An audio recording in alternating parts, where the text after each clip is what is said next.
ഓ, അങ്ങനെ പോകുന്നു. കല്യാണം കഴിഞ്ഞ് എന്നെയും സഞ്ജു ഏട്ടനെയും ഞങ്ങളുടെ രണ്ടുപേരുടെയും വീട്ടുകാർ കൈയൊഴിഞ്ഞ അവസ്ഥയിലാണല്ലോ. അച്ഛൻ വീട്ടിലിടവില്ലെന്ന് പറഞ്ഞു. ഇവിടെ അമ്മയും ഏട്ടനും മനസ്സിലിടവില്ലെന്ന് പറഞ്ഞു. അത്രേ വ്യത്യാസമുള്ളൂ. അതിന്റെ ഒരു വിഷമമുണ്ട്.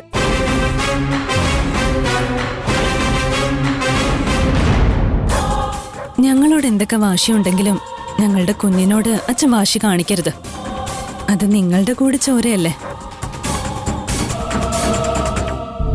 എപ്പോഴെങ്കിലും അച്ഛന് ഞങ്ങളെക്കുറിച്ച് അന്വേഷിക്കാൻ തോന്നിയല്ലോ. സഞ്ജുവേട്ടനിപ്പോ പുറത്തേക്ക് ഇറങ്ങിയതേ ഉള്ളൂ.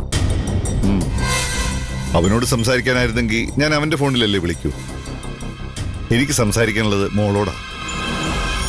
ഓ, അതിനെന്താ? അച്ഛനെന്താ പറയാനുള്ളത്?